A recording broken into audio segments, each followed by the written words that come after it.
It's a good example of sliding doors. What starts off a really bad situation ends up being well, we all know. I'd just been dropped by my record company, and the only way I could get home was for my wife to drive down from Middlesbrough in our beat-up Mini, pick me up and take me home.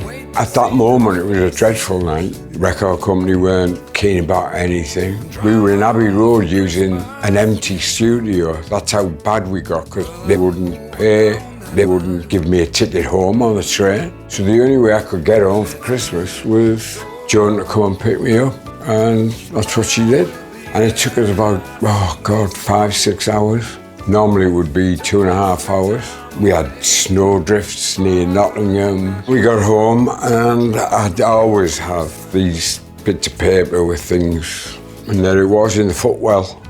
One thing led to another. It's one of those insane moments that songwriters get. Sometimes you can spend years and years writing. That one was 5-10 minutes. When you've got a successful song, you don't remember thinking about it. It just comes out.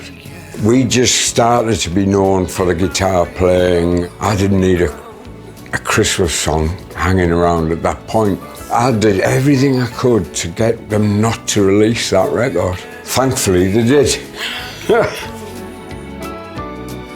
Big trend at that time was Radford Minis. They were very expensive minis, de-seamed, beautiful paint jobs. You could actually buy spray in them days as well, where you could black out your windows. We were young and daft enough to hand paint our Mini. It's a lifestyle. It's only hypothetical, but it's that get up and go thing about a Mini.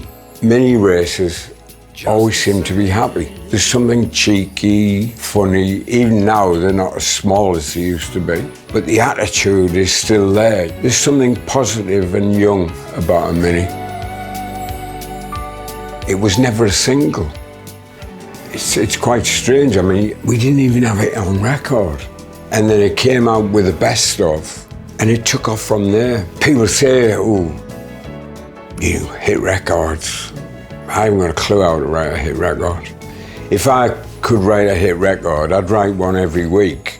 But I don't know what makes things click sometimes, and they just do. We had a huge tour, and it was in late December, and there was no way you could get away with not doing it. My brother Nicholas, he's on production, and he phoned me up one day and said, "It cost me a whole afternoon's work trying to get the snow out of the rafters at the Hammersmith Odeon." It was huge that night. We got too many. We had about 10 cannons, just aimed them at the crowd. It was fun. It became fun. The thing about a hit records, all these things come together and it goes bang. At that point, many people were driving home. Because of Road to Hell, everyone thought that a lot of Chris Rea stuff is to do with driving and roads. You get ideas for songs and you're actually on a road.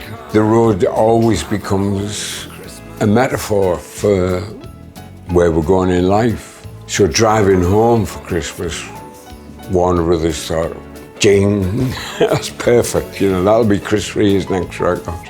It's accidentally unique. There's Christmas songs about everything. Trees, snow, whatever. There isn't a driving one. It's crazy, really. Like I say, I wish I knew what I did when I did it. I'd do it every week.